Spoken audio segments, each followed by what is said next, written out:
Assalamualaikum Bang Nuim. Waalaikumsalam warahmatullahi taala wabarakatuh. Apa kabar? Sehat selalu Bang Nuim hari ini ya. Amin, alhamdulillah. Amin rahmanir. Ya Allah. Bah, bagaimana Bang Nuim kemarin Senin banyak yang tanya ini. Apa yang terjadi di Australia sehingga Bang Nuim tidak sempat bincang dengan kita. Tapi nampaknya Omikron pun sudah sampai di Australia ini. Jalan-jalan ke sana vaksin ini atau gimana? Sudah ada kebebasan ke di sana? Apa yang terjadi Bang Nuim? Ini kecolongan juga karena memang sudah ada perbaikan. Jadi sudah boleh orang masuk, tapi rupanya ada yang datang dari Afrika bagian selatan. Jadi bukan hanya Afrika Selatan, tapi Afrika bagian selatan membawa varian baru Omikron. Tapi sementara ini dikatakan Omikron tidak sedahsyat seperti Delta. Jadi tidak separah seperti Delta. Dan pemerintah Afrika Selatan sendiri nampaknya juga bersikeras ya untuk meyakinkan umat manusia bahwa varian yang kabarnya tumbuh atau lahir di Afrika Selatan ini tidaklah seganas seperti Delta sebelumnya. Jadi Afrika Selatan mengimbau agar rakyatnya atau penduduknya atau orang-orang dari Afrika Selatan yang ingin bepergian ke luar negeri seharusnya diperkenankan untuk masuk. Ya, tapi kalau negara atau wilayah lah seperti Australia ini, mereka memang sangat hati-hati karena sudah berpengalaman ketika misalnya disebutkan apa yang disebutkan donat 0, 0, 0, tidak ada yang terkena, tidak ada yang terpapar, terus-terusan tiba-tiba satu kena, satu kecolongan, itu langsung menyebar. Dan sekarang ini untuk Melbourne dan sekitarnya, itu saban hari yang diuji positif itu melampaui 1.000 orang. Masya Allah. Dan itu jadi sangat sementara mereka yang berunjuk rasa terus saja melakukan unjuk rasa, termasuk diantaranya para tenaga kesehatan. Mereka tidak bersedia untuk divaksinasi. Mereka mengatakan kalau ada kewajiban, keharusan, maka mereka tidak mau. Jadi seakan-akan mereka tidak peduli. Padahal sudah ditekankan oleh para ahli. Kita tidak aman sebelum semua kita aman. Dan untuk aman itu diperlukan vaksinasi. Tapi alhamdulillah di Australia secara keseluruhan jumlah vaksinasi sudah cukup tinggi sehingga pemerintah mengharapkan apa boleh buat mungkin yang divaksinasi ini nanti pada akhirnya akan bisa menaklukkan mereka yang tidak divaksinasi. ya memang itu herd immunity terbentuk ya, memang luar biasa ini. Keganasan virus ini menyangkut bukan hanya satu negara, seluruh jagat racing. Macam dunia sedang diriset ini kalau kata komputer. Tapi ganasnya virus ini juga tidak seganas undang-undang Omnibus Law ini yang macam tertabrak bus ini dengan putusan MK kemarin. Bang Dwi melihat bagaimana sebuah undang-undang yang sangat-sangat luar biasa tapi tidak disahkan oleh MK demikian. Apa yang Bang Dwi melihat dari kisah satu ini, Bang? Barangkali MK merasa banyak berhutang ini. Dalam kasus-kasus sebelumnya mungkin MK menyadari banyak orang yang merasa dikecewakan oleh putusan-putusan yang diambil oleh MK. Oleh sebab itu dalam keadaan tertentu MK akan melakukan langkah-langkah untuk memperbaiki citranya. Karena MK ini pernah luar biasa, pernah diakui sangat luar biasa. Harus kita akui terutama ketika Mahfud MD menjadi ketuanya itu memang hebat ya, betul-betul mendirikan undang-undang dasar, tetap menjaga agar undang-undang dasar itu jangan sampai bisa dilangkahi, dikangkangi dan lain sebagainya. Tapi setelah itu terjadi hal-hal yang ya misalnya ada ketua Mahkamah Konstitusi yang masuk penjara dan sebagainya karena tidak jujur dan lain. Nah, mulai melemah citranya. Dan kemudian putusan-putusannya dalam beberapa kasus yang dianggap seharusnya bisa dipertimbangkan lebih mendalam, seakan-akan MK mengambil keputusan jalan pintas ya. Memenangkan dalam kata ini memenangkan pemerintah dalam hal ini. Dan dari waktu ke waktu ya MK harus melakukan pembenahan diri. Salah satu di antaranya ya dia coba untuk menampilkan diri untuk mengatakan kami ini sebenarnya masih berada di tengah, tidak ke kiri dan tidak ke kanan. Ya begitulah Alkisah. Nah, akan kita tunggu nanti perkembangan, akankah dibuat omnibus yang baru atau bagaimana. Bang Nuim ini lain lagi kisah Medan. Medan ini punya pelabuhan wah, luar biasa. Entah Bang Lim sudah ke Kuala Namu atau belum ya. Tapi bukan hanya kisah yang akan diambil alih oleh asing ya. Negeri sudah 76 tahun ini. Macam di bandara Uganda sana yang Cina mengambil alih. Tapi ini alkisah lain. Apa yang Bang Lim lihat dari pengambil alihan oleh asing sebuah tempat pangkalan udara, Bang Lim? Silakan. Ini tidak menjadi persoalan sekarang ini. Modern. Karena kita lihat di Sri Lanka misalnya, pelabuhan apa boleh buat, tidak bisa bayar utang, ya udah tergadai lah. Di Uganda ya tergadai, di Afrika itu sudah banyak. Kalau di Afrika itu sudah banyak sehingga orang tidak lagi mempedulikan.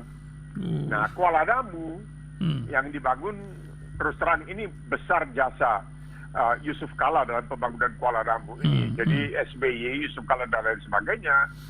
Ya bolehlah. Saya sendiri agak kecewa dengan Kuala Namu karena tidak ada mencerminkan budaya Sumatera Timur sama sekali. Apa boleh buat? Dia terlalu internasional begitu. Jadi tidak mencerminkan budaya itu dalam arsitekturnya lah. Dan kemudian juga saya melihat dan saya pernah menulis surat karena ya tidak diamankan peringatan tidak boleh merokok, no smoking, orang dengan seenaknya saja merokok di situ. Tapi ini persoalan lain. Alhamdulillah Kuala Namu ini walaupun letaknya jauh dari pusat kota Medan, tapi ada pelayanan kereta api dan lain sebagainya. Saya sudah berapa kali ya mendarat di Kuala Namu dan berangkat dari Kuala Namu. Dah tiba-tiba terbetik berita bahwa Kuala Namu mungkin akan dilego, mungkin akan dijualkan, sebagaimana ada infrastruktur yang dibangun dengan biaya yang cukup tinggi, tiba-tiba dilego dengan biaya yang agak rendah, ya kertasnya. Jadi kita juga heran apa sebenarnya yang sedang terjadi di Republik ini. Kenapa orang masih tetap diam saja, membungkam, membisu 1000 bahasa. Jadi kalau betul Kuala Namu dijual kepada India kabarnya, wah ini akan menarik sekali karena memang kita harus mengakui jasa pendatang-pendatang dari India terhadap Sumatera Utara. Mereka itu banyak sekali dahulunya yang dikerahkan untuk membangun jalan dan lain sebagainya, sehingga di Medan itu ada kampung yang namanya Kampung Keling, kampung orang India. Begitu dia. Sampai itulah pengaruh dari India terhadap Sumatera Timur atau Sumatera Utara. Jadi kalau Kuala Namu jatuh ke tangan India, ya ini sangat disayangkan tentunya, karena kita ingin Kuala Namu itu tetap merupakan bagian atau dari kekuasaan ya, dari segi keuangan, segi kelembagaan dan lain sebagainya, merupakan bagian dari kekuasaan Indonesia. Ya, ini mudah-mudahan tidak menjadi macam permainan domino ya, satu berguguran dan akan menjadi bandar-bandar para oligarki maupun pengusaha asing, mulai dari pelabuhan udara, tol dan macam-macam alkisah.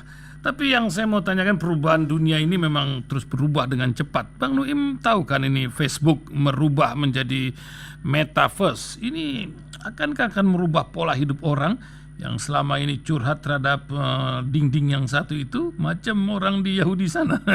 Apa yang Bang Nuim lihat dari perubahan manusia ini di dalam metaverse ini ke depan? Ganti nama itu tidak ada. Ini sudah terlanjur dengan medsos ini. Medsos ini banyak baiknya, tapi tidak sedikit mudaratnya. Manfaatnya banyak, tapi mudaratnya juga banyak. Tidak ada lagi rahasia. Dan sekarang pemerintah Australia itu mau mewajibkan agar Facebook, Twitter, Instagram dan lain sebagainya diwajibkan untuk mengungkapkan jati diri apabila ada buatan-buatan yang dianggap melakukan bullying, yang dianggap menyebarkan kebencian dan sebagainya. Harus diungkapkan siapa mereka supaya bisa diurus melalui hukum dan lain sebagainya. Jadi baru sekarang ini kelihatannya bahwa pemerintah di berbagai penjuru dunia, kita tahu di Amerika Serikat sendiri, bahkan ini sampai ya dibahas di dalam Kongres Amerika. Ada whistleblower, istilahnya seorang perempuan yang kemudian mengungkapkan apa yang terjadi di Facebook dan lain sebagainya. Memang hebat medsos ya, bisa dengan cepat diketahui segala segala. Tapi kan sebenarnya Islam itu yang mengatakan kalau kamu menerima suatu berita, maka periksalah terlebih dahulu. Jangan langsung kamu percaya. Nah, dengan adanya Facebook, adanya Twitter, ini bukan dia percaya, Tapi dengan satu pencetan saja, dengan tekanan jari saja sudah bisa disebarkan kemana-mana. Betul, luar Berita-berita yang bohong itu, berita-berita yang fitnah dan lain sebagainya, yang kita tahu di Indonesia sendiri banyak beredar, ya, dengan kadrunnya dan lain sebagainya, itu sangat tidak menguntungkan. Bukan saja tidak menguntungkan individu-individu yang menjadi korban, tetapi juga merusak persatuan, kesatuan, dan saling sayang menyayangi. Ya, memang ini luar biasa. Apa akibat dari medsos ini? Mungkin 50% lebih perceraian di Indonesia itu disebabkan atau alat buktinya adalah medsos. Yang jadi masalah kalau hoax ini kan mak-mak atau babe ini nggak mau tabayun ini check and recheck ini kan susah ini. Itu kan begitu Bang Dwi, medsos ini akibatnya. Itu dia. Ada sampai sebuah buku yang ditulis oleh seseorang yang mengatakan sebenarnya kode etik jurnalistik itu asal usulnya dari Islam. Masya Allah. Kode etik jurnalistik itu asal usulnya dari Islam. Etika itu dari Islam. Jika kamu mendapat kabar itu, yaitu tabayun itu, pastikan dulu dicek, check and recheck sebelum kamu menyebarkannya. Bahkan kita dikatakan aib seseorang itu ya kita tutupi kalau tidak sampai mengancam yang lain, dan kemudian kita nasihati orang yang membuat aib itu, bukan kemudian disebarluaskan. Nah, ini yang jadi masalah yang kita lihat, ya. Sehingga ya apa boleh buat, banyak kabarnya tokoh-tokoh Islam yang sangat dirugikan dengan disebarluaskannya. Orang Inggris mengatakan penyebarluasan fitnah itu ibarat melempar dengan lumpur. Meskipun orang yang dilempari lumpur itu tidak bersalah, tapi lumpur itu melekat. Sudah terlanjur, sudah dilempari. Makanya Islam itu jelaskan, jangan kamu menggunakan nama-nama jelek untuk seseorang. Jadi luar biasa, saling menghargai itu yang tidak disadari. Orang pikir Islam itu hanya ya salat, puasa, tidak. Tapi mengatur din. Ya. Din indallah al-Islam itu, din itu bukan hanya agama semata-mata, tapi tata cara hidup. Bagaimana? Tidak boleh kamu kemudian menyebarluaskan aib seseorang, kamu tutupi dan kemudian kamu nasihati orang tersebut. Jadi bagusnya luar biasa menjaga kerukunan. Istilah kita tuh harmonis, yang menjaga kerukunan di dalam kita bermasyarakat. Itu yang penting, bukan sekarang ini menyebarluaskan. Nah, nanti hal yang sama oleh satu pihak akan ditangani oleh pihak berwajib, satu pihak bahkan akan dibiarkan dan digalakkan. Kita lihat kan banyak contohnya. Jadian. Ya, sementara kan pergolakan di Papua ini kan bisa menjadi fitnah juga tersendiri, karena tanggal 1 besok ini mereka akan melaksanakan ulang tahun itu organisasi Papua Merdeka. Ya, nampaknya lain cerita dengan kisah-kisah lain dari pergerakan lain penanganannya. Bang Dwi melihat bagaimana ini Pak, urusan Papua yang lagi ramai juga hari-hari ini, Bang Dwi? Ya, itulah kita melihat bahwa ada perbedaan dalam perlakuan terhadap mereka yang telah menewaskan cukup banyak, ya, anggota TNI, BRIMOB dan lain sebagainya, dengan mereka yang hanya pasang baliho, tapi menurunkan baliho FPI misalnya, itu bisa nanti imbali dengan kenaikan pangkat, kenaikan jabatan dan lain sebagainya. Sementara menghadapi Papua itu ada semacam pemanjaan, dimanjakan, jangan begini, jangan begitu. Ya mungkin ya, karena kita masih merasa ada kepekaan ya, terhadap Papua ini masih ada kepekaan, karena sering dikatakan oleh banyak orang Papua ini terlalu tidak dipedulikan, ya dibengkalaikan, dibiarkan begitu saja, sementara kekayaannya seperti Freeport dan lain sebagainya dikuras habis-habisan dan seterusnya. Maka kita mungkin merasa malu, tapi juga terjadi peristiwa seperti tes Uloe yang jelas-jelas ya dicekik di dalam mobil dan lain sebagainya. Jadi keadaan masih beberapa waktu yang lalu, kejadian di mana itu di Jawa Timur, ya, ketika beberapa pemuda atau pelajar atau mahasiswa dari Papua juga diperlakukan dengan tidak wajar. Jadi kita ini sulit sebenarnya Di satu sisi kita ingin mengatakan satu nusa, satu bangsa, satu bahasa, satu hukum, dimanapun kesalahan itu, dimanapun pelanggaran hukum itu dilakukan akan ditangani sesuai dengan hukum. Tapi tidak begitu juga jadinya. Ya, kita melihat apa yang terjadi di Indonesia, maksudnya terjadi di bagian barat dengan yang terjadi di bagian timur itu lain lagi. Ini kan tidak bisa kita terima. Harusnya diberikan perhatian yang cukup kepada Papua karena begitu banyak sumbangan Papua itu kepada perekonomian Indonesia. Tapi mereka merasa masih dibengkalaikan, masih tidak dipedulikan. Dan kemudian yang selebihnya, jadi ada dikatakan itu orang-orang KKB dan lain sebagainya harus diperlakukan dengan seakan-akan lemah lembut. Sementara orang seperti Munarman, kalau dia digelandang, tidak pakai sepatu, masih bulan puasa, seakan-akan dia teroris yang akan menghancurkan Republik Indonesia. Jadi orang juga bertanya, kenapa ini? Apakah karena yang beliau itu Muslim? Makanya diperlakukan dengan kasar seperti itu. Apakah kalau dia bukan Muslim? Ini kan persepsi. Yang celaka itu persepsi. Jadi bukan kebenaran, tapi persepsi orang terhadap apa yang terjadi. Ini yang harus bisa diatasi. Ya, memang luar biasa perjalanan anak bangsa ini. Kita jauh-jauh sedikit Bang Nuim ke negeri lain sekarang. Bentar lagi ini Iran ini menjadi sasaran dari Israel setelah mereka menghancur leburkan reaktor nuklir di Syria dan Irak dulu. Nampaknya belanja militer Israel ini bertambah dan Iran akan siap-siap menghadapi ini. Ini makin seru saja dunia ini. Apa yang Bang Nuim lihat, apakah ini sebuah cerita sandiwara lagi atau memang ini head to head sudah? Gimana Bang Nuim kisahnya? Iyalah, ini udah berapa kali kita sebutkan. Berulang kali kekebalan Israel dalam tanda kutip. Israel itu punya kesaktian, Israel punya kekebalan. Ada satu laporan yang menarik sekali. Ini ketika Presiden Kennedy mengetahui bahwa ternyata Israel itu sudah punya senjata nuklir, dia punya senjata nuklir, dia sempat memberikan peringatan. Itu harus dimusnahkan. Karena waktu itu umat manusia sudah sepakat untuk betul-betul mengakhiri senjata nuklir ini.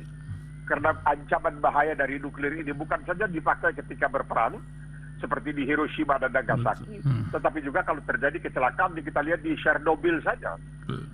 Jadi John Kennedy memperingatkan Israel, tapi tak lama kemudian ya apa boleh buat, John Kennedy diasasinasi, ditembak mati. Oleh sebab itu ketika ada yang bertanya kepada Barack Obama tentang sikapnya bagaimana terhadap senjata nuklir yang diketahui dimiliki oleh Israel, ada hampir 400 hulu ledak, Obama tidak mau jawab. Tidak mau jawab sama sekali. Apakah timbul pertanyaan? Tapi ini tidak diangkat oleh media kan, karena banyak media takut kalau bicara mengenai Israel. Nah, sekarang dirhasil kita angkat. Apakah Obama juga ngeri kalau dia berani memberikan ucapan negatif tentang persenjataan nuklir Israel, dia juga nanti akan mengalami nasib seperti John Kennedy. Ya, karena orang Golda Meir, ini perempuan yang pernah menjadi Perdana Menteri Israel, ketika diwawancarai oleh BBC, dia mengatakan tanpa rasa sungkan, tanpa rasa berat hati, kalau kami sampai terancam, kami tidak akan segan-segan untuk menggunakan senjata nuklir menghancurkan semua. Jangan kami saja yang hancur, tapi semua yang ada di sekitar kami hancur. Nah, tapi tidak ada yang berani. Ketika Pakistan bikin senjata nuklir, ribut. Sudah, tenang. Kemudian India dulu, Pakistan bikin. Kemudian Iran, waduh, sama Iran luar biasa hebatnya. Iran mengatakan kami perlu tenaga nuklir untuk membangkitkan tenaga listrik dan sebagainya, tapi tidak mau. Macam-macam hal sudah diadakan perjanjian, disetujui. Ketika Donald Trump jadi presiden dibatalkan. Dan ya Israel tetap saja. Israel itu enaknya kalau dia meningkatkan biaya pertahanannya dan dia tidak punya duit, dia tinggal kirim pesan ke Amerika dan Amerika akan melengkapi keperluan-keperluan Israel. Dan Israel untuk menjaga ya di dalam negeri sendiri, dia mesti berang, mesti berkoar-koar bahwa dia akan menghabisi Iran. Dan kalau dia menghabisi Iran, dianggapnya dia akan berbuat suatu jasa kepada negara-negara Arab, terutama Arab Saudi. Karena selama ini duri dalam daging Arab Saudi itu adalah Iran. Karena Arab Saudi itu ingin menjadi yang paling berpengaruh di seluruh Timur Tengah. Tapi ada Iran sebagai saingan. Nah, kalau Iran bisa ditundukkan, dihancurkan, Arab Saudi akan bahagia. Jadi barangkali tidak akan banyak ribut di kalangan bangsa Arab kalau Israel sampai melakukan serangan terhadap Iran. Masya Allah. Nampaknya memang ada digium yang mengatakan tentang umat sedang menjadi buih gitu kan. Ini luar biasa. Inggris ketika menyentepel Hamas menjadi teroris, kalau salah Australia juga ya. Kita tak bisa berkutik ketika peristiwa Uighur, Myanmar, Yaman, Palestina, Suriah dan lain-lain. Apakah ini masa ketika umat menjadi buih, Bang Nuim, atau masa mana putaran zaman ini? Mungkin bisa kasih gambaran, Bang. Jelas. Ini ada satu hal, satu hal yang paling aneh. Selalu Islam itu dicitrakan sebagai kolot dan lain sebagainya. Bahkan pada suatu saat dikatakan Islam itu tidak lebih dari sandal jepit, kain sarung, baju koko seperti Bashir dari Angluki. Dia dan pada waktu itu orang tidak banyak membicarakan bahwa Presiden George Bush mengatakan inilah manusia yang paling berbahaya di dunia. Pakai sandal jepit, pakai kain sarung, baju koko. Ada selalu anggapan bahwa Islam itu kere, Islam itu terkebelakang dan lain sebagainya. Oleh sebab itu, barangkali perlu umat Islam itu untuk kembali menggali sumbangan para pakar Muslim di masa lalu terhadap peradaban umat manusia di bidang kesehatan, di bidang ilmu pengetahuan, di bidang segala macam. Ini yang ditutupi sekarang ini. Jadi ada seorang sejarawan di Kanada, dia pernah bercita-cita untuk mengangkat kembali sejarah-sejarah kehebatan Islam ini gitu. Supaya umat manusia tahu bahwa ini agama yang betul-betul telah melakukan dorongan yang sangat luar biasa sehingga berkembanglah ilmu pengetahuan yang tidak ada tolok bandingnya dengan Baitul Hikmahnya, dengan rumah sakit, ratusan kamar rumah sakit itu laki-laki untuk perempuan, dan luar biasa. Ini semuanya dimungkinkan oleh Islam karena ajaran Islam ini tidak percaya kepada takhayul. Jadi segalanya bisa diterobos. Tidak ada yang dianggap sebagai ini pohon suci, ini tidak ada. Ini semuanya adalah untuk kepentingan umat, rahmat yang diberikan oleh Allah Subhanahu wa taala. Dan ini pandangan, jadi kalau saya bicara dengan Mel Reclus seperti dalam tajuk Rasil itu, saya cukup dekat dengan Mel Reclus. Pernah bahkan dia mengatakan kalau Nuim mau bikin S3 mengenai kenapa jumlah Muslim di Indonesia begitu banyak di zaman Orde Baru, tetapi pengaruh dan kekuasaannya begitu merosot, saya ingin menjadi pembimbing, tapi saya tidak punya waktu untuk itu. Jadi saya kenal baik dengan Mel Reclus dan kita sering bicara mengenai persoalan Islam. Ya salah satu di antaranya itulah dia mengatakan, Mel Reclus yang disebut dalam tajuk Rasil itu, dia mengatakan sesungguhnya modernitas itu masuk ke Indonesia bersama Islam. Masya Allah. Bagaimana? Ini seorang Mel Reclus itu orang Amerika, kemudian dia ke Inggris mengajar, dan dia akhirnya masuk ke Australia. Di Australia dia menjadi guru besar di Monash, kemudian pindah di Australia, ke Universitas Nasional Australia, pernah kemudian pindah lagi ke Melbourne, pindah ke Singapura. Saya pernah berkelakar sama dia. Bagaimana ini kok bisa ngajar di Singapura? Kan di Singapura bukan negara demokratis. Dia ketawa setengah mati. Artinya dia ya duitnya bagus lah.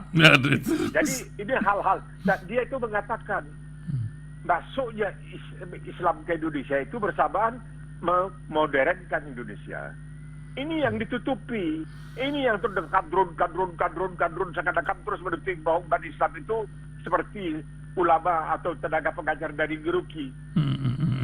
Ya, pakai sandal jepit, pakai itu penilaian. Jadi ini yang dikatakan Imam Syafi'i ketika beliau diundang ke suatu jamuan, beliau datang dengan pakaian biasa, tidak ada yang mempedulikan. Beliau pulang sebentar ganti pakaian yang megah. Begitu datang disambut dengan meriah. Lalu dia ambil pakaiannya, dia taruh di atas makanan-makanan itu. Yang kamu undang itu adalah penampilan saya, bukan saya. Nah ini seakan-akan ada penampilan di Indonesia ini, terutama bahkan di kalangan umat Islam sendiri, bahwa Islam itu kuno, Islam itu tidak. Islam itu modern, paling modern. Islam itu mengajari Eropa mandi, mengajari Eropa bagaimana supaya bersih, mengajari Eropa bagaimana pakai perhiasan, pakai celak, pakai bedak itu talkum, bedak talkum itu talak itu dari orang Arab, orang Muslim. Bagaimana cara masak supaya tidak makan daging yang sudah busuk dan lain sebagainya. Ketika Muslim masuk ke Andalus, di antara yang dibangun di sana itu adalah kamar mandi umum dan juga sebuah universitas Cordoba, Universitas Cordoba. Jadi ini yang saya sering kalau dalam WhatsApp dengan orang-orang yang menjelekkan Islam itu saya katakan, aduh tolonglah baca sejarah mengenai Islam. Jangan baca sejarah Islam yang ditulis oleh Muslim. Bacalah sejarah Islam yang ditulis oleh non-Muslim. Kalau mau tahu orangnya, ada John Mann. Kemudian ada dari Amerika Bruce Lawrence. Ya itu misalnya. Banyak lagi. Esposito, ada Arnold Toynbee dan sebagainya. Baca. Mereka itu jujur, mereka itu objektif. Dan sekarang ini Islam itu selalu dijelekkan. Kuno, kere, keterbelakangan. Tidak. Jadi ketika ada seorang guru di Amerika itu mengatakan, mereka bicara mengenai GPS. Dia bilang kalau kita bersyukur karena GPS telah membuat kita mampu untuk pergi kemana saja, maka kita berterima kasih kepada para ilmuwan Muslim. Masya Allah. Karena temuan-temuan mereka di masa lalu yang memungkinkan kita sekarang ini punya GPS dan lain sebagainya. Itu bagaimana sih? Hubungannya, ya. Memang ini teknologi dan pondasi itu sudah dibuat, tapi orang kita ini suka lupa dengan literasi ya, Bang Dwi, melihat masalah WSEUM yang dilihat bukan ingat sejarah tapi ingat bayar atau nggak bayar. Kemarin kan Menteri BUMN bilang begitu ya. Tapi literasi ini apa, musik kita ini bangsa yang terputus literasi. Bukan hanya urusan negeri kita pun lupa, apa bagaimana caranya Bang Dwi? Iya betul, betul. Karena kita terlalu banyak diwajibkan. Nah itu. Kita lihatlah ya, Soekarno yang diagung-agungkan sebagai bapak proklamasi tidak benar. Soekarno mengingatkan orang jangan lupa sejarah, dia sendiri lupa.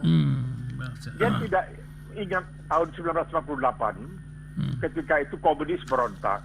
Akhirnya komunis dimanjakan kembali. Kenapa Masyumi tidak? Tanya ini, kenapa Masyumi tidak? Kenapa PKI boleh? Kenapa saya dulu di universitas harus belajar nasakom? Kenapa? Kenapa kita hanya boleh baca apa yang diwajibkan baca oleh pemerintah? Tidak diberikan kesempatan untuk melapangkan pikiran kita. Jadi kita itu terlalu banyak digiring. Kalau istilah orang barangkali sebagai kerbau yang dicucuk hidungnya ditarik kemana-mana. Ya kita tidak mengetahui lagi. Ini dilarang, itu dilarang. Masyumi tak boleh, Hamka, semuanya. Jadi bagaimana kita mau? Coba Rasil pikirkan. 1945 dibacakan proklamasi oleh Soekarno. Dibacakan proklamasi oleh Soekarno dengan enggan. Dia diculik oleh para pemuda. Ya, Regas Dengklok dan lain sebagainya. Lalu seakan-akan dipaksalah. Membacakan proklamasi atas nama bangsa ini. Soekarno-Hatta, bukan hanya Soekarno. Ada Hatta di situ. Sudah selesai, tapi tidak ada apa-apanya. Nah, 1945 tanggal 10 November dengan Bismillahirrahmanirrahim dan Allahu Akbar, Bung Tomo membangkitkan semangat. Coba baca pidato Bung Tomo. Dimulai dengan basmalah. Dimulai dengan basmalah, diakhiri dengan Allahu Akbar. Itu saja literasi itu mau ditutupi. Tidak diingat orang. Jadi ada kesengajaan untuk menguburkan, menghilangkan sejarah ini berbahaya. Jadi George Santayana mengatakan, barang siapa melupakan sejarah, cenderung akan mengulangi kesalahan sejarah itu. Nah, ini yang terjadi. Masyumi terus-terusan dikubur. Kenapa PKI dikasih kesempatan dimanjakan dan lain sebagainya. Dan sekarang dibela habis-habisan. Bahkan ada politisi dari partai yang sangat besar di Indonesia mengatakan, saya bangga menjadi anak PKI. Jadi bagaimana? Kita sudah tahu apa yang terjadi di Indonesia oleh PKI. Jadi mau bicara literasi, di zaman lekra, kita setengah mati. Tulis ini nggak boleh, tulis itu nggak boleh. Yang boleh itu hanya tulisan Pramudia dan Tatur. Yang sifatnya konon mengembangkan revolusi dan sebagainya, sementara banyak orang yang kelaparan. Jadi kita ini bangsa apa sebenarnya? Kita bangsa Indonesia, Bang Nuim. Inilah Indonesia ya, gitu. Itu dia. Jadi ada lagu, itulah Indonesia. Coba lihat, ada orang yang koruptor, udah jelas-jelas korupsi, didiskon dengan macam. Padahal dia itu penegak hukum, dia jaksa, dia tahu itu kesalahan, didiskon. Nah, orang pasang baliho yang itu, wow, ini membahayakan, kita tangkap. Itulah hebatnya. Mau lawan, kata Dudung Abdurrahman waktu dia jadi Pangdam Jakarta, mau lawan. Ya, kok nantang rakyat nggak punya senjata, Pak. Cobalah ke sana, itu selesaikan aja lah Papua, udahlah. Nggak usah mau lawan sama kita, yang enggak. Ya turunkan baliho, naik pangkat.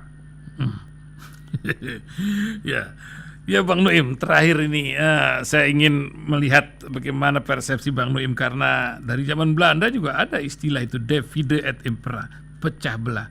Bagaimana umat ini harus bersatu, sebuah ikhtiar atau persatuan dalam hati, atau bagaimana ikhtiar sebuah persatuan ini? Silakan Bang Nuim. Bisa, jadi susah. Ini kita betul-betul mengharapkan adanya hidayah baru. Masya Allah. Hidayah. Sementara itu dikatakan bahwa persatuan itu adalah fardu. Ya, wa'tasimu bihablillahi jami'an wa la tafarraqu, itu fardu. Itu sudah satu kewajiban. Tapi kita lebih suka terpecah belah. Ya, pada akhirnya kita mengatakan kepada mereka-mereka yang muslim tapi begitu kritis terhadap Islam, begitu anti kepada Islam, ini tidak paksa kamu. Qulil haqqu min rabbikum. Faman syaa yang menjadi beriman ya falyamin, yang faman syaa falyakfur. Habis. Udah nggak usah ribut. Kenapa kalian ributkan? Kalian nggak mau tinggalkan Islam, ganti agama. Banyak agama lain. Tapi jangan melakukan perongrongan dari dalam. Karena kamu sebagai seorang muslim, kalau melakukan kritik itu sebaiknya jangan membawa aib kepada orang lain. Kalau nggak mau tinggalkan, nggak ada masalah. Cuman ketahuilah bahwa sebagai muslim kami tidak boleh menjelek-jelekkan agama orang lain. Nah, kalian enak saja menjelek-jelekkan agama kami. Nggak apa. Tapi kan hidup ini bukan hanya sekarang ini. Hidup ini kan satu perjalanan menuju kehidupan berikut yang lebih abadi. Jadi kita tidak perlu tahu sama kamu. Masya Allah. Itulah hidup. Ya, memang perjalanan hidup ini luar biasa. Semoga Bang Nuim panjang umur dalam menghadapi hidup dan masih bisa terus memberikan pencerahan di Radio Silaturahim ini. Nah, apa keynote penutup bincang kita pagi ini, Bang Nuim? Silakan. Ya, kita mesti tetap tidak boleh putus asa. Ini pentingnya luar biasa. Nah, itu. Turun naik peredaran itu terjadi. Wakil kaya bunuh dawilu habai dan nas, kata Allah. Kami pergilirkan kejayaan itu di antara manusia. Jadi sekarang ini muslim-muslim yang semacam putus asa, kehilangan percaya, itu menganggap ingin kejayaan. Tidak. Kejayaan itu dipergilirkan untuk menunjukkan realita kehidupan ini. Tapi jangan kalian lupakan bahwa pernah ada zaman keemasan Islam. Yang dikatakan zaman keemasan Islam itu memberikan kesempatan kepada orang-orang non-muslim untuk juga ikut berjaya. Orang sehingga ditulis Abraham Tolkien menulis tentang zaman keemasan Yahudi yang dikatakannya bersamaan dengan kejayaan Islam. Karena kejayaan Islam itu memberikan kesempatan kepada non-Muslim untuk berkiprah dan mencapai prestasi setinggi-tingginya. Itu Islam. Itulah dia Islam. Sehingga pada satu saat di tempat-tempat yang begitu kental ajaran Katolik seperti di Spanyol, itu mereka itu merayakan misa di gereja pakai bahasa Arab. Karena itu bahasa Islam dianggap pada waktu itu. Mereka menulis saja dalam bahasa Arab. Nah, itulah kadrun itu, dalam bahasa kadrun. Bukan dalam bahasa lain, bukan Sanskrit, bukan apa, tapi dalam bahasa Arab, yaitu bahasa Islam. Banggalah kalau begitu. Insya Allah, mudah-mudahan kita bisa memahami bahasa dan literasi kita bisa kembali kepada kebenaran yang hakiki. Insya Allah. Terima kasih Bang Nuim hari ini sudah memberikan pencerahan 30 menit lebih sedikit pagi ini. Mudah-mudahan Allah memberikan kesehatan dan panjang umur. Amin. Amin. Amin. Ya. Assalamualaikum Bang Nuim. Waalaikumsalam warahmatullahi wabarakatuh.